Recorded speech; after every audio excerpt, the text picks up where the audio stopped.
Good evening family. আজ বাবা মা ভাই আর বর আর আমি সবাই মিলে বেরিয়ে পড়েছিলাম একটু ঘুরতে।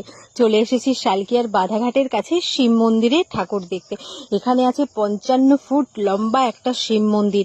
এই বিশাল আকৃতির শিব মন্দির আর তার পেছনে গঙ্গার এই অপরূপ ভিউ আর ঠান্ডা ঠান্ডা হাওয়া দেখতে দেখতে এই মন্দির প্রাঙ্গণে বসে আমরা বেশ কিছুটা সময় কাটিয়েছিলাম।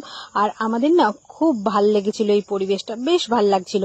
আর তারপর আমরা মন্দিরের আরো একটু ভেতরে চলে গেছিলাম। সেখানে দেখতে পেলাম বিভিন্ন ধামের আদলে তৈরি করা মন্দির এবং তার সাথে প্রত্যেকটা ধামে বা প্রত্যেকটা মন্দিরে আলাদা আলাদা শিবলিঙ্গ প্রতিষ্ঠা করা রয়েছে, সেগুলোও দেখতে ভীষণ ভাল লাগছিল। তারপর এখানে আমরা একটুখানি ঠাকুর দেখে তারপর একটু পুজো দিয়ে এখানে প্রণাম করে আমরা এখান থেকে এবার বেরিয়ে যাব, কারণ আমাদেরকে একটু খাওয়া দাওয়া করতে হবে। তারপর আমরা চলে এসেছি ময়দানে।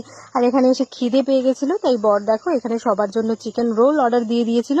সেটা খেয়ে নিয়ে আমরা খেয়ে নিলাম কোল্ড ড্রিঙ্কস, কারণ প্রচন্ড গরম আজ। আর তারপর চলে এসেছি মহানায়কে। এখান থেকে আমরা আমাদের খাবার অর্ডার দিয়ে দিলাম আর নিয়ে নিলাম সাথে কিছু স্ন্যাক্স আইটেমও। তো চলো আমাদের খাবার নিয়ে নিয়েছি, এবার চলে যাই।